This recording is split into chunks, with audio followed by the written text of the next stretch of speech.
Okay, I'm ready to paint. I have my painting paper. On the back smooth side, I wrote my first and last name in my section. I'm just going to pretend that I'm a sixth grader. I have art on B-Day. Now I'm going to sketch my design out lightly with pencil, and let's just say I'm ready to paint, and I decided I'm going to do a triadic color scheme. So I chose the primary colors, red, blue, and yellow, and I have some white.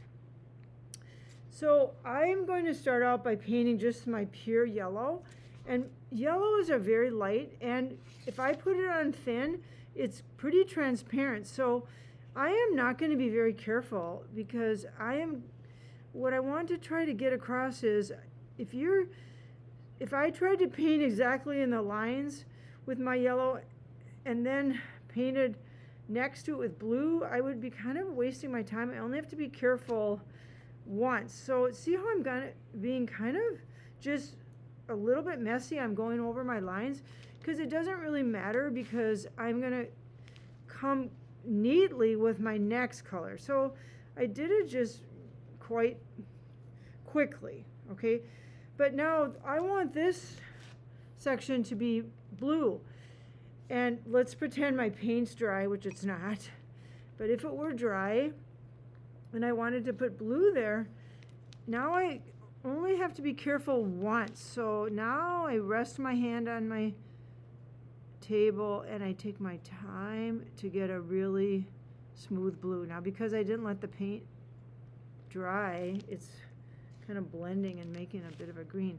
But what I'm trying to get across is I could be really quick with my yellow, because I knew that my blue, because it's such a strong color, would easily cover my yellow. So now I have to be careful only once and not twice. It's going to be a big time saver for me. So that's one thing I'm trying to get across. The other thing I want to get across is if I add white to a color, it generally makes it a little bit more opaque. And what do I mean by opaque is that it covers better. So if I take my white, and let's say I want to make a light red, so I mix red into my white, and I mix it to be a light red, which, by the way, I'm doing a triadic color scheme, but of course I can add lights and darks. So this, you might call it pink, but it would be part of a triadic color scheme. Whenever you add white to a color, it tends to make it cover pretty well. So just to save time, I'm going to grab a brush and just show you.